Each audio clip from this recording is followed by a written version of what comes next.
In this segment, I'd like to give you a little background as to the history of the stick on the cymbal.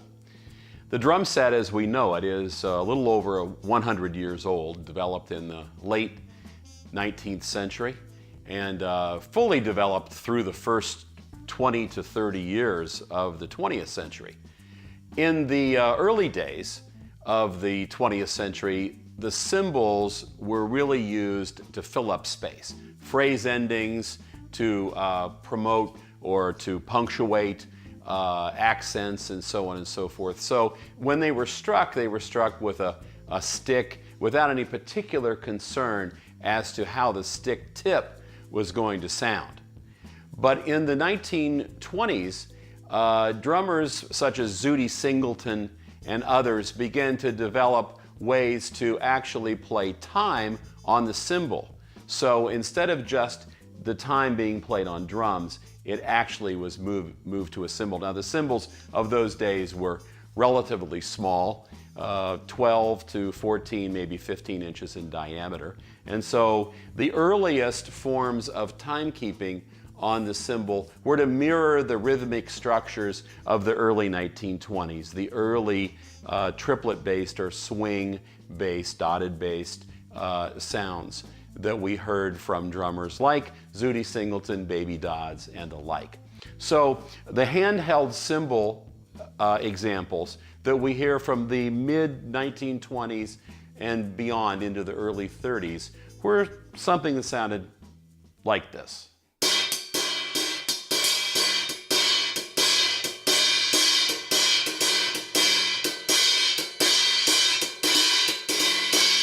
Really mimicking what we might hear on rims, on drums, etc. Some drummers would take a coin, in this case this is just a washer, and put under the edge of the cymbal to produce a sizzle effect.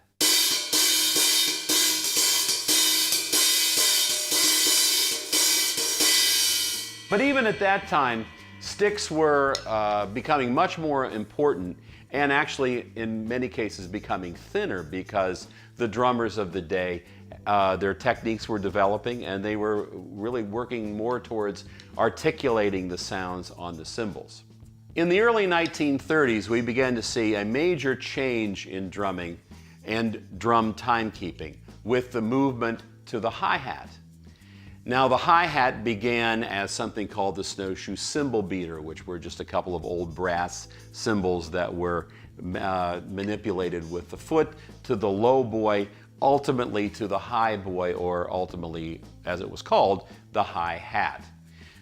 Early drummers such as Chick Webb and Joe Jones made hi-hat playing an art. They made it an art because they translated the sounds of the handheld cymbal to the new sounds of the hi-hat. So if we heard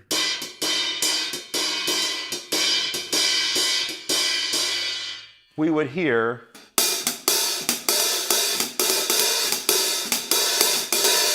really a very close connection. The move of bringing the bottom cymbal up against the top cymbal was to replicate in many ways the sound of something under the edge of the cymbal, or perhaps rivets that might have been in the cymbal. So we began to hear various forms of hi-hat playing, either closed hi-hat, open close hi-hat, or later in the 30s and into the 40s, a sound that was much more legato, but where we could begin to hear the timekeeping as it evolved with players like Sid Catlett, Davy Tough, and the like. This was moving towards real timekeeping on cymbals. In the early 1940s, we began to see a transition towards time on the cymbals. We had drummers like Sid Catlett and Kenny Clark and Max Roach, who would play a combination of hi-hat time and then move towards, in the case especially of Kenny Clark, Max Roach, and Art Blakey, move towards ride cymbal time. It was really an effort by these players to articulate the ride pattern, what became the ride pattern, first of all starting on the hi-hat and then moving to the ride cymbal. So as an example, Sid Catlett often would play a much more legato sound with a half-open hi-hat sound.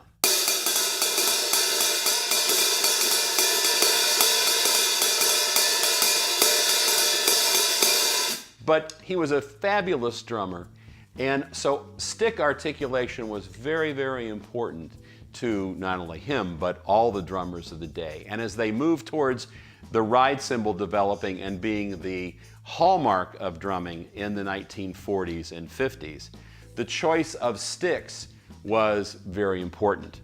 So by the mid-1940s, the late 1940s, and certainly into the 50s, we begin to see the ride cymbal and the sticks that the drummers chose to be very important as ride patterns developed.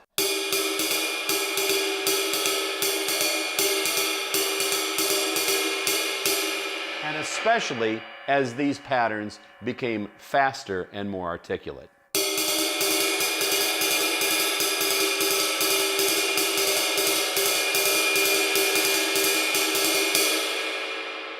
It became very important to find drumsticks that responded well to the hand and also produced the specific sounds that drummers needed on the ride cymbal.